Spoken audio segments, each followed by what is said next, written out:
बिस्मिल्लाहिर्रहमानिर्रहीम। अस्सलाम वालेकुम। आज की ताज़ा तरीन खबरों के साथ मैं हूं आपकी होस्ट महरोज खान। सऊदी हुकूमत ने बिजली का नया कानून मुतारफ कराया है, जिसके तहत ममलकत के अहदाफ और कंपनी की कुछ माली जिम्मेदारियों को पूरा करना है।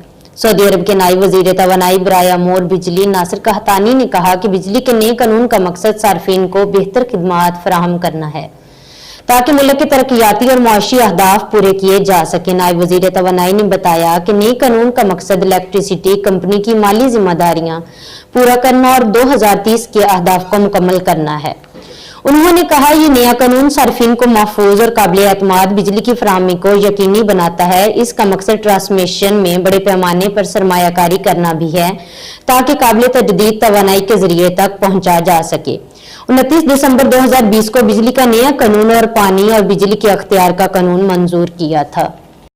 कुवैत में वो गैर मुल्की जिन्होंने कुवैती अकामा की खिलाफ वर्जी की, इन्हें अब मुल्क छोड़ना होगा। गुज़िश्ता रोज इनकी रियायती मुद्दत खत्म हो गई है। रिपोर्ट के मुताबिक कुवैती हकाम ने जिन गैर मुल्कियों को मुल्क छोड़ने का कहा है, उनकी तादाद तकरीबन 1,86,000 बनती है। ये वो अफराद हैं जिन्होंने कुवैती अकामा कवानीन की खिलाफ वर्जी की है। कोरोना वायरस की वजह से इन्हें कुवैत में ही रहने की राहत मिली हुई थी। मुल्की वजारत दाखिला ने सिक्योरिटी, तलाकात और मीडिया डिपार्टमेंट के डायरेक्टर तौहीद कंदरी ने इस हवाले से वाज़ेह किया कि गैर कानूनी अफराद को इस माह के इख्तिताम से पहले ही मुल्क छोड़ना होगा। पाकिस्तान में कोरोना से मौत की तादाद 10,000 से तजावुज, 2,000 से ज्यादा नए केसेज रिपोर्ट। मुल्क में कोरोना से मजीद 82 अफराद इंतकाल कर गए, जिसके बाद मजमूई अमवात की तादाद 10,000 हो गई, जबकि 2,184 नए केसेज रिपोर्ट हुए हैं और सेहतयाब होने वालों की तादाद 4,38,974 है।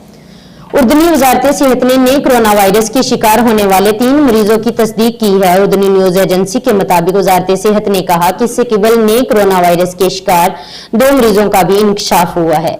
मुत्तहिदा अरब अमारात में कुल मरीजों की तादाद 2,09,678 हो गई, जबकि सेहतयाब होने वालों की तादाद 1,86,019 रही। 2 अफराद की हलाकत के बाद अब तक कोरोना से मरने वालों की कुल तादाद 671 हो गई। अबू धाबी में अपील कोर्ट ने तलाक याफ्ता खतून को 187,000 दिरहम अपने शोहर को वापस करने का हुक्म दिया। ये रकम एक गाड़ी की कीमत थी जो शोहर ने अपने जाती खर्चे से बीवी के लिए खरीदी थी।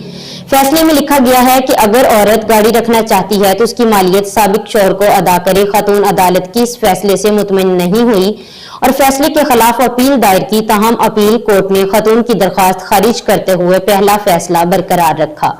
ये थी अब तक की ताजा तरीन खबरें। मजीद ऐसी खबरें सुनने और देखने के लिए हमारे चैनल को सब्सक्राइब करें और साथ में बेल आइकन को क्लिक करें ताकि जो भी नोटिफिकेशन हो सबसे पहले आप तक पहुंचे। खुदा हाफिज।